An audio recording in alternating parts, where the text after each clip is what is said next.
Assalamualaikum warahmatullahi wabarakatuh. Perkenalkan, nama saya Naya Rahmatul Azza dari jurusan Perbankan Syariah dengan nomor induk mahasiswa 2482110030. Di sini saya akan menjelaskan pembagian wakaf untuk memenuhi tugas mata kuliah PPTQ. Langsung saja, wakaf secara bahasa yaitu al-habsu yang artinya menahan, sedangkan secara istilah yaitu memutus bacaan dalam sesaat dengan menarik nafas menurut kebiasaan disertai niat memulai bacaan bukan dengan niat berpaling dari bacaan tersebut. Wakaf terbagi menjadi 4, yaitu ada wakaf ikhtibari, wakaf ittirori, wakaf intizori, dan yang terakhir wakaf ikhtiyari. Yang pertama yaitu ada wakaf ikhtibari yang berarti menguji atau mencoba. Wakaf ikhtibari adalah wakaf yang dilakukan untuk menguji qori atau menjelaskan agar diketahui cara wakaf dan ibtidah yang sebenarnya. Wakaf ini diperbolehkan hanya untuk proses mengajar-mengajar, karena sebenarnya wakaf ini tidak boleh menurut kaidah ilmu tajwid. Selanjutnya ada wakaf istirori yang berarti terpaksa. Maksudnya adalah wakaf yang dilakukan dalam keadaan terpaksa, mungkin karena kehabisan nafas, batuk, atau bersin, dan lain-lainnya.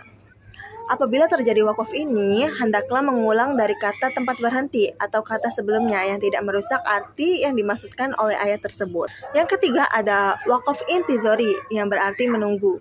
Maksudnya adalah wakaf yang dilakukan pada kata yang diperselisihkan oleh ulama qiraat antara boleh dan tidak boleh wakaf.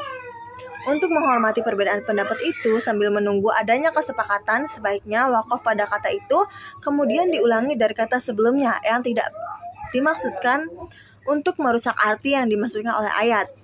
Dilanjutkan membaca hingga tanda wakaf berikutnya. Dengan demikian terwakili dua pendapat yang berbeda itu. Dan yang terakhir ada wakaf ikhtiyari, yaitu pilihan. Maksudnya adalah wakaf yang dilakukan pada kata yang dipilih, disengaja, dan direncanakan, bukan karena sebab-sebab lainnya.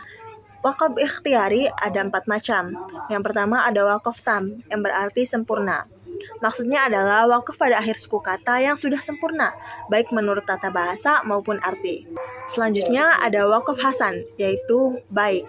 Maksudnya adalah wakaf pada akhir suku kata yang sudah dianggap baik menurut tata bahasa, tetapi masih ada kaitan dengan ayat berikutnya, baik dari segi arti maupun tata bahasa. Yang ketiga ada wakaf kahfi, yang berarti cukup. Maksudnya adalah wakaf pada akhir suku kata yang menurut tata bahasa sudah dianggap cukup, tetapi dari segi arti cerita atau kisah masih ada kaitannya dengan ayat berikutnya. Dan yang terakhir ada wakaf qobih, yang berarti buruk.